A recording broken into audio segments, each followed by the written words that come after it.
Rank the top front offices in baseball. The Dodgers, number 1. Tampa Bay, number 2. Then Milwaukee. Yankees are at 5. The Orioles and then the Padres round out the top 10. Well, if you're going to do a list, surely there's going to be a Greg's list. So here now is my Greg's list. Do you guys mind if I do a Greg's list? So this list is my personal opinion. That is the crux of this Greg's list. Our quest to find out who is number 1 on Greg's list. You guys can hang out with me while we do this. And you are number 1 on Greg's list. So many Major League Baseball teams run their organizations like a Fortune 500 company. We have to remind ourselves it is an entertainment industry. This is an entertainment industry. So I take that into account when I put my list together of which organizations are enjoying the best front office leadership. So here's my personal Greg's list of the top front offices. Oh, I got my pen out. We'll start at number 9. I think J.J. Piccolo and the Kansas City Royals are doing a terrific job. Yeah. Look, it's a smaller market, but when you think of what they did, they're spending $1.5 million per win last year, 2024. The Yankees, by comparison, spent $3.3 million per win. They had a 30-win improvement. How did they do that? He invested in starting pitching. Then he made deals at the deadline for relievers. I like the Royals front office and what they're using to get the job done. I'm with you on that. I may have them a little higher, but go ahead. The teams in front of them are pretty good. Number 8, they soared on my list, the San Francisco Giants. Buster Posey became the president of baseball ops. What's the first thing he did? He immediately went and gave 7 years, $182 million to Willie Adames, the largest contract in franchise history. Bigger than his own. He knew the value in a guy that plays every single day. He was like, Justin Verlander, you got another year in you? Come on, be part of our rotation. They're getting back to starting pitching. They're getting back to their winning ways. I agree, and I think when you watch a Giants game at home, the first couple weeks of the season, the buzz is back in that ballpark. Number 7, the New York Mets. You've got to commend them for outbidding the New York Yankees. There's 7? You have to commend them. But to me, it's because their owner really wanted Juan Soto. The front office, tip your cap. They were 2 wins shy of a World Series berth, and they were sort of rebuilding, remember? They were transitioning past the Scherzer Verlander era. Yeah. David Stearns did a good job of that. That's why I'm saying I'd be surprised they weren't higher. Okay, well, they're a great team in front. Okay, go Here's ahead. a team that's right in front of the New York Mets. The New York Yankees. The Yankees are number 6. They did everything they could to keep Juan Soto. They knew that Steve Cohen was just going to give $1 more million than their offer, so they had to back away. Harold, the way they readdressed their roster, I thought is commendable. Oh, yeah. And I give them credit for that. And if Garrett Cole doesn't get injured, we're talking Yankees all the way running the table in the series. You would think. And by the way, they've led the American League in attendance and payroll each of the last 3 seasons. So that's a big thing. Above the Dodgers. Stars? What's that? Above the Dodgers. Think about that. Wow. That's in the American League, by the way. Oh, in the American League. Okay. So number 5, in front of the Yankees, and I almost thought about putting this organization in the top 3, the Arizona Diamondbacks. Mike Hazen toes the line at the highest level of signing veteran players and also drafting, developing their own. He is now at the forefront of that. Yeah, I love the Diamondbacks. They came out of nowhere to get Corbin Burns. Yes. Nowhere were we hearing at all during the winter meetings, Corbin Burns linked to the Diamondbacks. And that's the same team that made it to the World Series in 2023 with a bottom 10 payroll.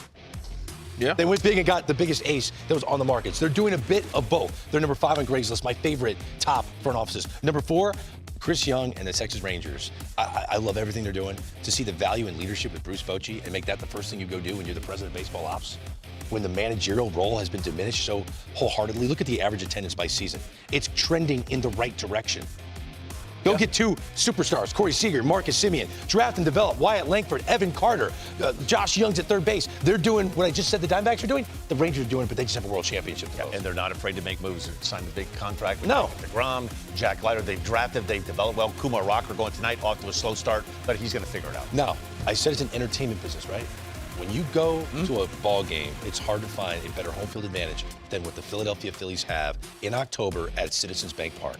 And Dave Dombrowski took that role of president of baseball ops and said, you know what, I'm going to sign stars. And what's the result of that? Look at the highest average attendance this season. Philadelphia fans are coming out in droves in the cold. It's warm in LA. It's warm in San Diego. They want to watch the Phillies. Why? Because they're loaded with stars. Yeah, Dave Dombrowski, he did it in Florida. He did it in Detroit. He's done it with the Phillies. They're in that win now mode. They bring in star players. They want to bring a championship back to South Philly. Okay, before you go to 2, what are your guesses, Dan? 2 and 3. 2 and 1. What do you I know the think? Padres have to be up there because A.J. Preller's in on everybody, created a winning culture. Might be the best place to go watch a game right now in San Diego. Okay. Number 2, the San Diego Padres. And they're only number 10, according to that list that was given to us by The Athletic. I think it's because A.J. Preller does not abide by the same norms of other front offices. So they dropped him to number 10. Oh, the attendance, look at this, by season. It just continues to go up. He has created a Broadway show in San Diego, and it's got a bunch of leading men. Yeah. It is a great product. Yeah, they lock up Jackson Merrill. It started with bringing in Manny Machado. You have Fernando Tatis. They're not afraid to go out there and make some moves that can be risky with starting pitching. They're not afraid to do things. No, the Tampa Bay Rays do not make my top 10. They do not make my top 9. But the former Tampa Bay Ray front office executive, Andrew Friedman, and what he's doing in Los Angeles, we agree on these lists. The Athletic had the Dodgers number 1. Greg's list has the Dodgers number 1. You know why? They love players. They believe in players. And they go get players. The players are the stars. It's Hollywood, Harold. You say it all the time. And they've got superstars running up and down the dirt in Los Angeles. And what they've been able to do out there is second to none. And this run is going to be forever. I remember back when he went from Tampa to LA, and he was able to put Tampa together, and I said, look, we're going to watch him now do what he did in Tampa on steroids. I had no idea this what was going to happen in LA. He was going to have that payroll open up. Mark Walter, the owner, opened it up, and what they've done, Stan Kasten and him out there, incredible. With the way they take care of the organization, develop minor leaguers, put money into the investment, international, everything. Yeah. This is unmatched in Take all a sports. flyer on Tommy Edman. Then what they do, they lock him up, and Tommy Edman makes him look really good. Yeah, I'm sure Met fans love seeing the Yankees one spot in front of the Mets. I didn't know that happened. That was an accident. You know what? Let's ask our next guest. Bryson Stott, the second baseman of the Philadelphia Phillies, who made this incredible defensive play. Oh, my. I mean, I swear I saw Harold Reynolds make this play in 1987. Bryson joins us now. Bryson, thanks for joining us on the National Pregame Show. Walk us through that. The ball was going against your body momentum, was it not? Yeah, I feel like every time they're stealing, they always somehow hit that ball. And when I caught it, I thought I was on the base, and the umpire just screamed safe. So I was like, uh-oh, I got to throw this now. So, yeah, that's how that came together. I'll tell you what, man. Hey, Bryson, it's Harold here. We were talking about Gold Glove. You won it today for me. I know your numbers are going to be there at the end of the year, but play like that, just the IQ, the ability to do that. How long did it take you to adapt to second base from short? I mean, I played there like 40-something games my rookie year when Segi went down, and got pretty comfortable, and then had a whole off season. I went to Mississippi with Bobby and just got after it, and it's the double play turns that were my biggest. What's some of the keys that Bobby teaches you and works with you on now at this point in time in your career? Catch the ball. Seems pretty simple, but just catch the ball. And I thought he was going to slap me upside the head in St. Louis when I tried to barehand one, and that's his big thing, is just catch it and throw it to your buddy and let him catch it. So, Hey, Bryson, I made a statement that I think Alvarado might have the nastiest package of pitches of any lefty in baseball right now. You get a good chance to look at him from second base. The movement, the velocity, the guy, when he's throwing strikes, he's tough to hit.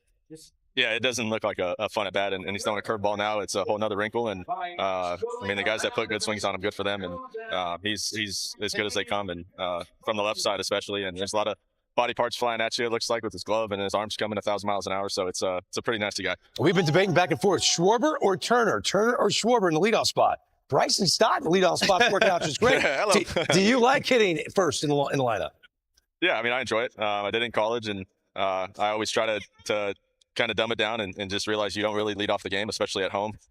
You're playing defense, and you lead off innings throughout the game all season and things like that. But the road game, it really feels like a true leadoff spot, and to get the spark going and maybe steal second or steal third, and just give our big guys a chance with guys in scoring position. All the boys at UNLV are watching you right now, just letting you know. Yeah, I love those guys. Yeah, we love that defensive play today. That was sick. One of my favorites of the year. Bryson Stott of the Philadelphia Phillies. We appreciate your time. Thank you so much.